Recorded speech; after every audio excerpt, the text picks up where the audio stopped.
दोस्तों आज के टाइम में ब्रेसेस लगवाना कितना नॉर्मल हो गया है। स्कूल हो या कॉलेज, हर जगह किसी न किसी के दांतों में ये वाइट्स लगे मिल ही जाते हैं। लेकिन अगर हम टाइम में पीछे चले जाएं तो एक सरप्राइजिंग चीज सामने आती है कि एंशिएंट ह्यूमंस को कभी भी ब्रेसेस की जरूरत ही नहीं पड़ी। उनके टीथ नेचुरली स्ट्रेट होते थे। तो सवाल ये उठता है कि क्या उनके जीन्स हमसे बेटर थे या फिर हमारी ही लाइफस्टाइल में कोई बड़ी प्रॉब्लम आ चुकी है। दोस्तों आज के टाइम में क्रूक्ड टीथ, क्राउडिंग और अलाइनमेंट इश्यूज इतने कॉमन हो गए हैं कि लोग इसे नॉर्मल समझने लगे हैं। लेकिन साइंस कुछ और ही कहता है। रिसर्च बताती है कि हमारे टीथ का साइज आज भी लगभग वही है जो पहले हुआ करता था। यानी प्रॉब्लम टीथ में नहीं है, असली प्रॉब्लम ये है कि हमारी जॉ यानी कि हमारा जबड़ा धीरे धीरे छोटा होता जा रहा है और जब जगह ही कम पड़ जाएगी तो दांतों को एडजस्ट होने के लिए भी जगह कम ही मिलेगी और यहीं से शुरू होती है क्राउडिंग की प्रॉब्लम। अब थोड़ा इमेजिन करो कि तुम 20,000 साल पहले के इंसान हो। तुम्हारे पास ना तो कोई प्रोसेस्ड फूड है,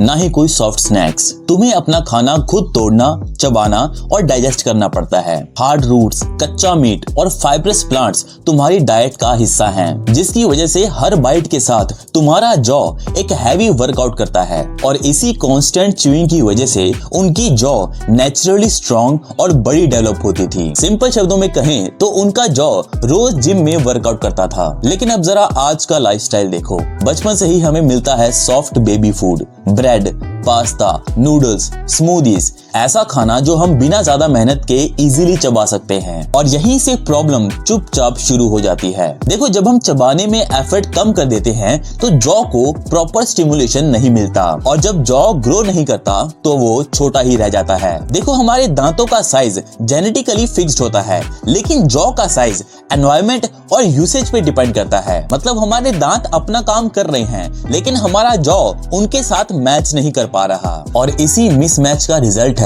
वो प्रॉब्लम जो हम रोज देखते हैं। दांतों को जगह नहीं मिलती तो वो एक दूसरे के ऊपर चढ़ने लगते हैं, टेढ़े मेढ़े हो जाते हैं और फिर हमें उन्हें सही लाइन में लाने के लिए ब्रेसेस की जरूरत पड़ती है। यानी ये प्रॉब्लम कोई आज की नहीं है, बल्कि ये एक ग्रेजुअल चेंज का रिजल्ट है जो हमारी लाइफस्टाइल ने क्रिएट किया है। वैज्ञानिकों ने इस फिनोमिना को एक नाम दिया है, एवोल्यूशनरी मिसमैच। इसका मतलब है कि हमारा बॉडी डिजाइन हुआ था एक ऐसे एनवायरनमेंट के लिए जहां हार्ड फूड और ज्यादा चबाना नॉर्मल था, लेकिन हम जी रहे हैं एक ऐसे मॉडर्न वर्ल्ड में जहां सब कुछ इजी, सॉफ्ट और क्विक हो गया है। हमारी बॉडी इतनी फास्ट अडेप्ट नहीं कर पाई जितनी फास्ट हमारी लाइफस्टाइल चेंज हो गई। और सबसे शॉकिंग बात यह है कि ये प्रॉब्लम सिर्फ हमारे दांतों तक ही लिमिटेड नहीं है। छोटी जॉ की वजह से विजडम टीथ के इश्यूज भी बढ़ जाते हैं, ब्रीदिंग प्रॉब्लम्स हो सकती हैं और कुछ केसेस में स्लीप एपनिया जैसे सीरियस कंडीशंस भी डेवलप हो सकती हैं। यानी एक सिंपल सी चीज